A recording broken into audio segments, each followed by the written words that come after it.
Welcome back friends to our DSSB channel that is A1 English 360 degree. आज मैं साहिबा big आपका स्वागत करती हूँ टीजीटी पीजीटी इंग्लिश की क्लास में। तो आज लेकर आई हूँ आपके लिए एक इम्पॉर्टेंट ऑथर जो है मैथ्यू अर्नल्ड। सो मैथ्यू अर्नल्ड के इम्पॉर्टेंट और प्रीवियस ईयर के क्वेश्चंस आज आपके साथ मैं डिस्कस करूँगी। लेक्चर 1 है मैथ्यू अर्नल्ड का। पहला question, Matthew Arnold was born in which year? Matthew Arnold की बर्थ डेट क्या थी? So Matthew Arnold was Matthew Arnold born in 1822 and death in 1888। अब ये दो डेट्स पे भी नज़र डाल लेते हैं बेटा, एक है 1865 और एक है 1853। सो 1865 में बेटा मैथ्यू अर्नल्ड का एक बहुत ही इम्पॉर्टेंट वर्क आया था जिसका नाम था the function of literary criticism. The function of criticism.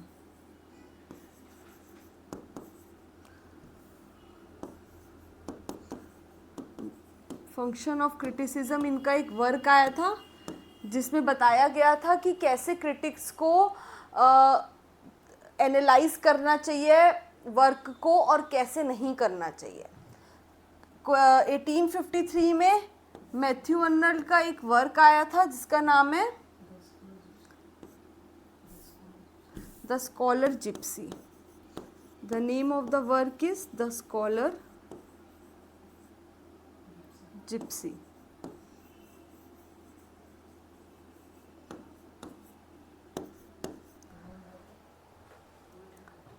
And Matthew Arnold जिनके बारे में आज हम पूरे लेक्चर में डिस्कस करने वाले हैं वो मैथ्यू अर्नल्ड एक बहुत ही फेमस पोएट एंड क्रिटिक रहे हैं और इनके नाम से एक मेथड बहुत ही फेमस होता है। इन्होंने एक मेथड दिया था टच स्टोन मेथड। अगर पेपर में पूछा जाता है कि टच स्टोन मेथड किसका है तो मैथ्यू अर्नल्ड का। सो इनका कौन सा मेथड सबसे फेमस है? Touch stone method. Touch stone method. तो चलते हैं अपने अगले क्वेश्चन पर। क्वेश्चन 2, हु कॉल्ड चौसर? किसने कहा है चौसर को the father of English poetry?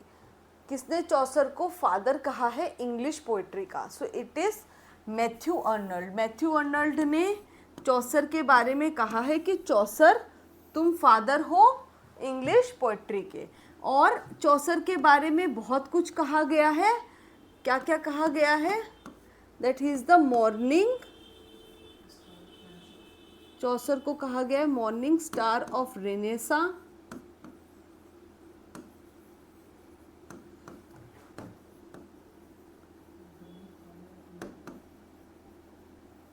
Grandfather कहा गया है of novels,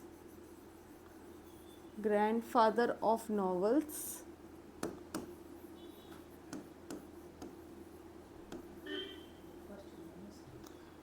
first humanist, first satirist,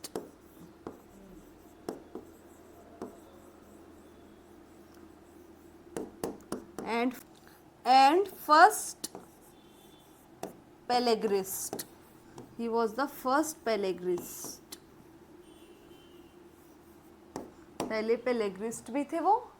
तो ये सब बातें आपको चौसर के बारे में याद कर रखनी है कि चौसर को किस किस नाम से बुलाया जाता था। ठीक है, अब करते हैं बात एडमंड स्पेंसर की। एडमंड स्पेंसर को भी बहुत कुछ कहा गया है, जैसे इनको कहा गया है second father. Edmund Spenser is called second father of poetry, second father of poetry, and also he is called poet's poet. Poet's poet इनको किसने कहा है? By Charles lamb. By Charles lamb. अब डब्ल्यू ईट्स के बारे में पढ़ें तो डब्ल्यू ईट्स को क्या क्या कहा गया है बेटा? W Yeats was the father of, W Yeats को कहा गया है फादर, किस चीज़ का father? He is called father of Celtic Renaissance, father of Celtic Renaissance.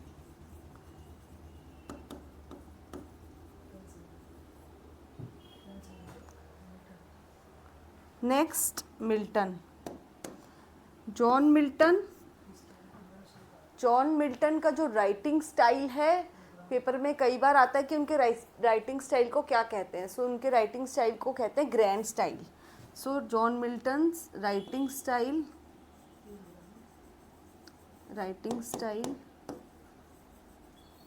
Is called grand style.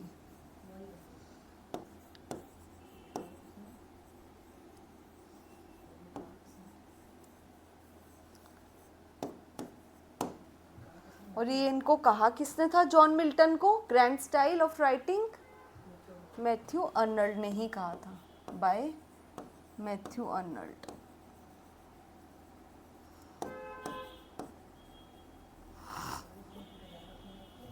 ये सारे पॉइंट्स में से बेटा किसी के बारे में भी पूछा जा सकता है कि मॉर्निंग रिनेसा किसको कहते हैं, चौसर को, पोएट किसको कहते हैं, एडमंड स्पेंसर को, सेल्टिक रिनेसा किसका पॉइंट है, डब्ल्यू बी ईट्स का, और ग्रैंड स्टाइल किसका राइटिंग का है, जॉन मिल्टन का।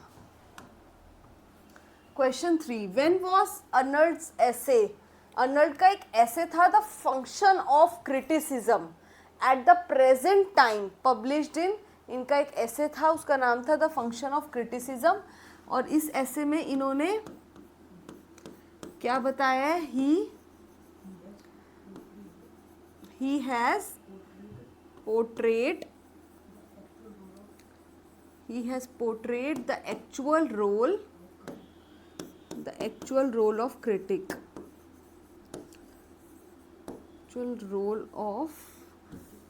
actual role of critic,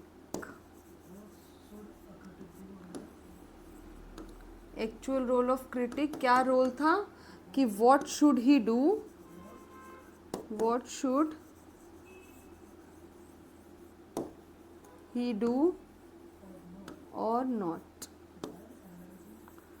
by analyzing, while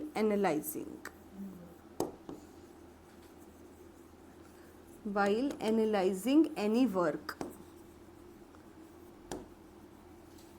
So basically the function of criticism is the work which portrays the actual role of the critics, कि critics का क्या role होना चाहिए while analyzing the work, work को analyse करते वक्त उन्हें किन बातों का critics को ध्यान रखना चाहिए. So this work is published in year 1865. Question 4. Who made the observation about P.B. Shelley that P.B. Shelley is a beautiful and intellectual angel, beating in the void his luminous wings in pain? किसने कहा था PB Shelley के बारे में कि PB Shelley एक beautiful और एक इंटेलेक्चुअल एंजल है जो कि अपने विंग्स बीट कर रही है, किसमें? In the luminous wings in when. So it is said by Matthew Arnold. Matthew Arnold ने ये बातें कही थी PB Shelley, for PB Shelley.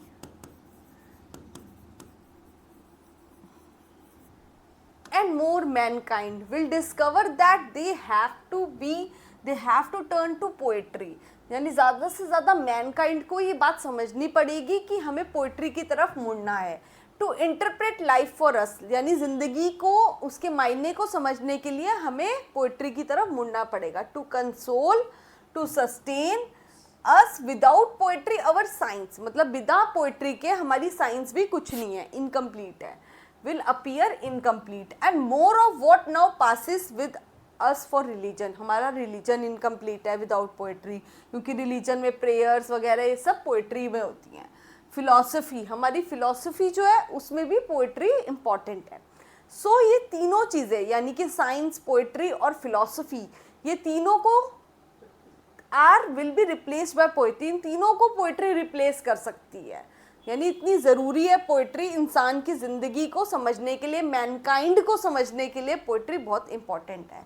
सो ये बात किसने कही है पोइट्री के बारे में? ये बात कही है मैथ्यू अर्नल्ड ने।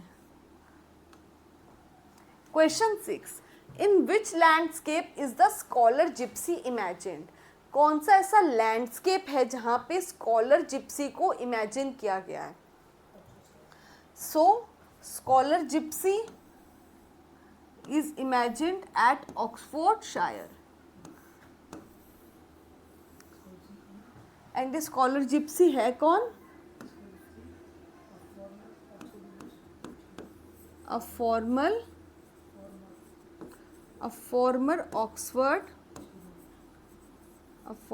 Oxford student. फॉर्मर मीन्स कोई पुराना ऑक्सफोर्ड स्टूडेंट था जिसे कहा गया था scholar gypsy. This poem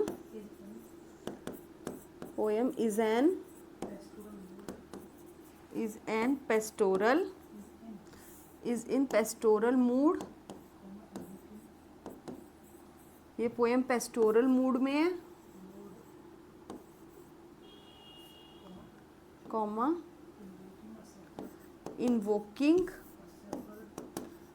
invoke कर रही है किसको? एक शेफर्ड को। Invoking a shepherd and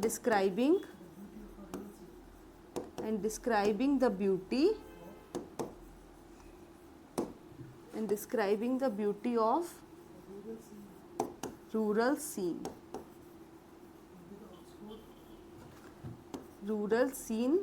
with Oxford university, Oxford से कंपैरिजन करते हुए ऑक्सफोर्ड इन अ डिस्टेंस, मतलब इमेजिनेशन में ऑक्सफोर्ड को रखते हुए उससे कंपैरिजन किया जा रहा है किसका? This poem is in pastoral mood invoking a shepherd and describing, एक शेफर्ड को जगाने के लिए, and describing the beauty of rural scene, rural area की ब्यूटी को ऑक्सफोर्ड से कंपेयर करते हुए। Question 7, who among the following has said about Milton that he is our first great artist in style? किसने कहा है मिल्टन के बारे में कि मिल्टन जो है हमारे, he is our first great artist, वो हमारा फर्स्ट ग्रेट आर्टिस्ट है, अवर first great master in grand style? किसने कहा है कि मिल्टन का ग्रैंड स्टाइल है राइटिंग का? It is said bye A, Matthew Arnold. Matthew Arnold ने जॉन मिल्टन के बारे में कहा है that John Milton has a grand style of writing. Question 8, in the function of criticism at the present time, what is proposed by Matthew Arnold as the essence of criticism? So जो function होता है criticism का, उसमें at the present time what is proposed by Matthew Arnold as the essence of criticism? यानी कि जो essence of criticism यानी कि क्रिटिसिज्म का सार क्या है, ये जो वर्क है इसका क्या सार है? इस वर्क का the function of criticism at present, इस वर्क का सार, निचोड़ ये है डिसइंटरेस्टेडनेस का मतलब बेटा होता है कि बिना पार्शियल हुए क्रिटिक को काम करना चाहिए। जो भी क्रिटिक होता है he should not be partial and उसको नेगेटिव कैपेबिलिटी रखनी चाहिए। एक क्रिटिक के अंदर क्या होनी चाहिए? नेगेटिव कैपेबिलिटी होनी चाहिए, यानी वो अपने आप को नेगेट कर सके किससे? प्लॉट से। वो पार्शियलिटी ना करे, अपने आप को अलग रखे और जेन्युइनली डिसीजन ले कि क्या जो है वर्क का क्या डिसीजन है, ये वर्क कितना फेयर है और कितना उसमें क्या है। Question 9, who is in the world as India argues that English can be the only common unifying language of India? किसने कहा है इंग्लिश ही एकमात्र यूनिफाइंग लैंग्वेज है इंडिया के अंदर? Who argues this is being said by Matthew Arnold. Matthew Arnold ने कहा है that English can be the only common unifying language. Question number 10, which of the following are fallacious evaluations of poetry. यानी गलत evaluations हैं किसकी, poetry की, according to the Matthew Arnold. Matthew Arnold कौन सी इनमें से इवेल्युएशन को गलत बताते हैं पोएट्री के लिए, कि पोएट्री की इवेल्युएशन ऐसे नहीं होनी चाहिए। तो कॉन्टेक्सचुअल एस्टिमेट, कॉन्टेक्स्ट के आधार पे पोएट्री को पढ़ना चाहिए, उसकी इवेल्युएशन कॉन्टेक्स्ट के आधार पे होनी चाहिए कि कैसा कंटेंट है, कैसा मैटर है। यस, बिल्कुल ठीक। दूसरी, उसकी क्या इवेल्युएशन पर्सनली होनी चाहिए, पर्सनल एस्टिमेट पे नो, बिकॉज पर्सनल एस्टिमेट में राइटर के क्या आ जाते हैं, राइटर्स टेस्ट, लाइक्स, डिसलाइक्स, ये सब आ जाते हैं, जो कि पर्सनल चीज़ें जो होती हैं वो इवेल्युएशन को इफेक्ट, गलत वे में इफेक्ट करती हैं, इसलिए पर्सनल एस्टिमेट नहीं आना चाहिए, रॉन्ग। सी, कंपैरेटिव एस्टिमेट, यस, कंपैरिजन होना चाहिए इवेल्युएशन के दौरान। Fourth, historic estimate, historic estimate नहीं होना चाहिए, because historic estimate keeps history, वो हिस्ट्री फैक्ट्स को अबव रखता है, above the art of criticism. Art of criticism, art of criticism से ऊपर हिस्ट्री के फैक्ट्स को रखता है, जो कि पोएट्री के लिए गलत माना जाता है। तो आंसर क्या होगा, ए एंड 3। हमें गलत बताने की गलत कौन कौन से हैं, यानी 2 and 4 are wrong. Question number 11, in which society does Arnold place himself in culture and anarchy. यानी कि मैथ्यू अर्नल्ड अपने आप को इनमें से कौन सी सोसाइटी में कंसीडर करते हैं। So first, barbarians. बारबेरियंस होते हैं बेटा वो जो एरिस्टोक्रेट्स होते हैं, aristocrats. Second, philistines are those, philistines होते हैं जो मिडिल क्लास होते हैं। C, populace are the working class.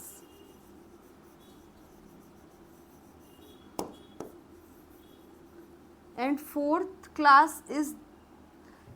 Class is yet to emerge. यानी फोर्थ क्लास कौन सी है, जो अभी एमर्ज हो रही है, एमर्जिंग क्लास, जो भी उठी नहीं है, अभी उठ रही है। सो मैथ्यू अर्नल्ड अपने आप को रखते थे मिडिल क्लास में। He considers himself in middle class, that is philistines. अपने आप को फिलिस्टियंस में कंसीडर करते थे। Question 12, which term has been used by Matthew Arnold in his Culture and Anarchy for the middle classes. Matthew Arnold अपने आप को, which has been used by Matthew Arnold in culture and Anarchy, कौन सी culture and anarchy में अपने आप को कौन सी मिडिल क्लास में रखते थे। मिडिल क्लास किसको कहा गया है, so it is philistines. Philistines is called the middle class. Question 30, thunder crashes from rocks. Thunder जब आता है और वो रॉक को क्रैश करता है, to rock the cataracts reply, lightning dazzle our eyes, rearing torrents have breached. ये किसकी लाइन्स है, the above lines are taken from Rugby Chapel से ली गई है, जो कि मैथ्यू अर्नल्ड का वर्क है। और रग्बी चैपल जो है वो इट इज़ द एलिजी, एक एलिजी है which is written on the death of his father, elegy on the death of his father. और इनके फादर का क्या नाम था, मैथ्यू अर्नल्ड के फादर थे, his father was Thomas Arnold, Thomas Arnold. अच्छा, ये बाकी की जो पोएम्स बची हैं ये भी जान लेते हैं। जैसे द हॉलो मैन किसका वर्क है, किसकी पोएम है?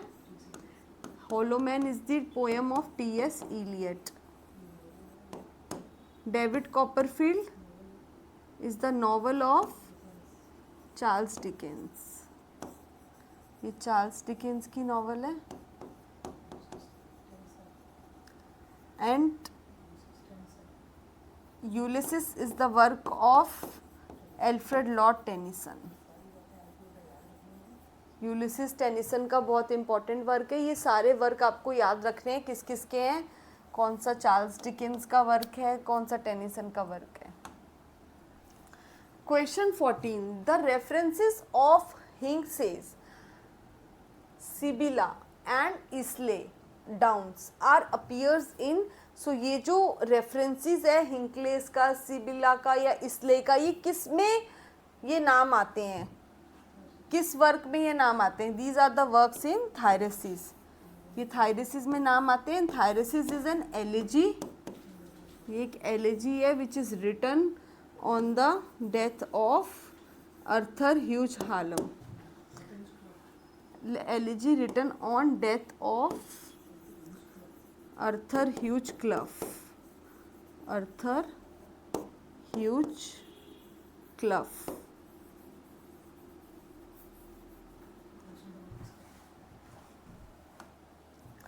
Question 15. What is the course of the life of mortal men of death? Mortal men of the earth. Nothing and then they die, perish and no one asks. यानी कि क्या मकसद होता है मॉर्टल मैन, यानी कि मरने वाला जो आदमी होता है, अमर नहीं, मरने वाले आदमी का शरीर क्या होता है, एक दिन मर जाता है, फिर दफनाया जाता है, दे डाई, पैरिश यानी उनको दफनाया जाता है, फिर वो पैरिश हो जाते हैं, ज़मीन में मिट्टी में मिल जाते हैं।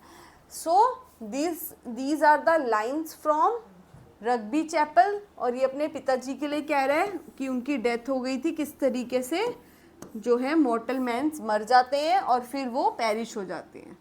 So this is he is saying for his father. Rugby Chapel, elegy for father, elegy on death of his father.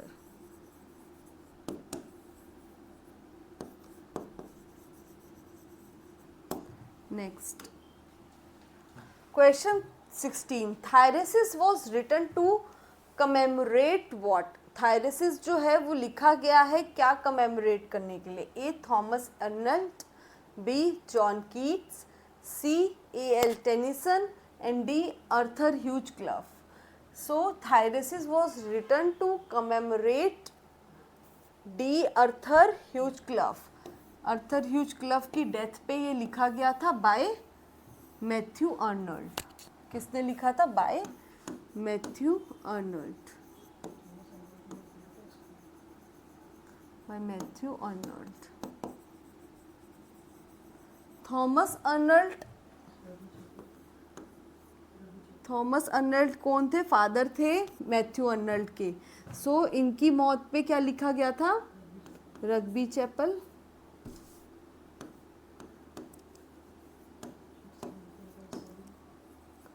Rugby chapel, ठीक है। जॉन कीट्स की मौत पे किसने लिखा, क्या लिखा गया था? एडोनिस, एडोनिस बाय शेली।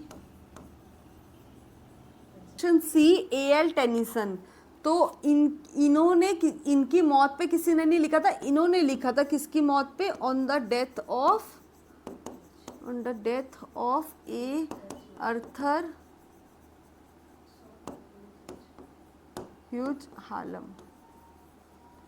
अर्थर हालम की डेथ पे इन्होंने एलिजी लिखी थी, ठीक है। Question 17. Matthew Arnold is known as, Matthew Arnold को क्या कहा जाता है? So Matthew Arnold is known as a famous, मैंने पहले भी बताया था, पोएट एंड क्रिटिक। इनको फेमस पोएट और क्रिटिक कहते हैं। Question 18. The scholar gypsy, the scholar gypsy में जो स्कॉलर जिप्सी है वो कौन था? A. Matthew Arnold, B. Native born gypsy, a former Oxford student और Matthew Arnold's friend? It is a former Oxford student. एक फॉर्मर ऑक्सफोर्ड स्टूडेंट को क्या कहते हैं? Scholar gypsy. Question 19, who believes that poetry has significant use in the process of knowledge? Poetry का बहुत use होता है किसमें? In the process of knowledge creation and progression of human beings. और ह्यूमन बींग्स के प्रोग्रेस में भी poetry का बहुत यूज होता है। सो दिस लाइन किसकी, ये किसका बिलीफ था? It is the line, it is the belief of Matthew Arnold. Matthew Arnold ऐसा मानते थे कि प्रगति के लिए, प्रोग्रेशन के लिए ह्यूमन बींग्स के पोइट्री बहुत ज़रूरी है। Question 20, Matthew Arnold work as a, Matthew Arnold किसका काम करते थे पहले? So Matthew Arnold worked as a school inspector. वो एक स्कूल इंस्पेक्टर थे पहले। Question 21, which of the following does not mention Dover beach? इनमें से डावर बीच पे क्या नहीं, कौन सा वर्ड नहीं आता है? कौन सी चीज़, कौन सा फ्रेज नहीं है? Fahrenheit 451, catch 22, I capture the castle, but things fall apart नहीं आता है। थिंग्स फॉल नहीं आता है। इससे एक चीज़ मुझे याद आती है कि जो थिंग्स फॉल है ये टाइटल है किसका? इसको पूरा कर देते हैं। अगर थिंग्स फॉल अपार्ट ये टाइटल बनता है किसके वर्क का? चिनुआ अचीबी। चिनुआ अचीबी एक अफ्रीकन राइटर हैं। चिनुआ अचीबी एक अफ्रीकन राइटर हैं और अफ्रीकन राइटर हैं और इन्होंने एक टाइटल लिया था थिंग्स फॉल अपार्ट। ये टाइटल लिया था इन्होंने एक वर्क से, सेकंड कमिंग से, और उन्होंने ये टाइटल अपने वर्क को दिया। सो चिनुआ अचीबी का ये वर्क बना क्या? Things fall apart. It is the work by Chinua Achebe. ठीक है, and this title is taken from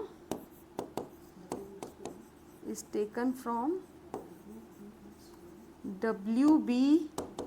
Yeats poem second comings. W. Yeats की पोएम थी second Cummings.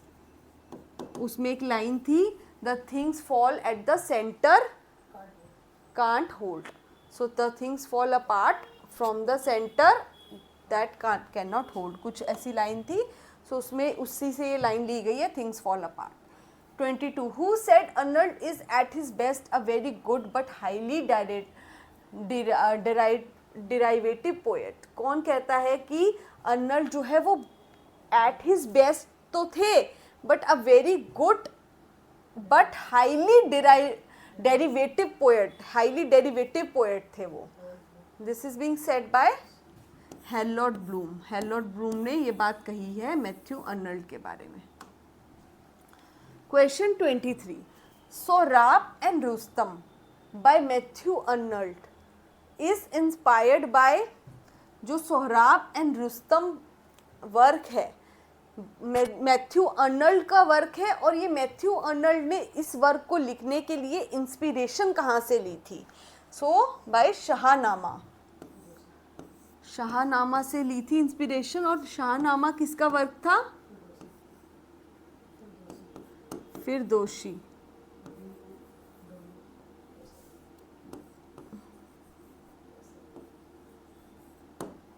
Is the work of Ferdowsi. Question 24, Arnold's memorial verses. Arnold का work था memorial verses that mourns on the death of, वो दुख व्यक्तित करता है किसकी मौत पे? 3 राइटर्स की मौत पे, that are Goethe, Byron and Wordsworth. किनकी मौत पे? Wordsworth, Byron and गॉथे। 3 जो राइटर्स हैं उनके बारे में बताता है ये मेमोरियल वर्सेस की, गॉथे, बायरन एंड वर्ड्सवर्थ। और आगे चलते हैं। Question 25, touchstone method of literary criticism has been propounded by whom? एक टचस्टोन मेथड है जो फेमस मेथड है, वो किसके द्वारा मेथड इंट्रोड्यूस किया गया है? So it is the method introduced by Matthew Arnold, that is called touchstone method. Question 26. Who is the author of the poem Sohrab and Rustum? कौन ऑथर है इस पोएम का शोराब एंड रुस्तम? अभी मैंने बताया था he is Matthew Arnold. Question 27. Poetry is simple. Poetry बहुत simple होती है and it is the most delightful and perfect form of utterance that human words can be reached. The above definition has been given by, ये definition किसने दी है poetry के बारे में? That poetry is simply the most delightful and perfect form of utterance. So it is given by Matthew Arnold.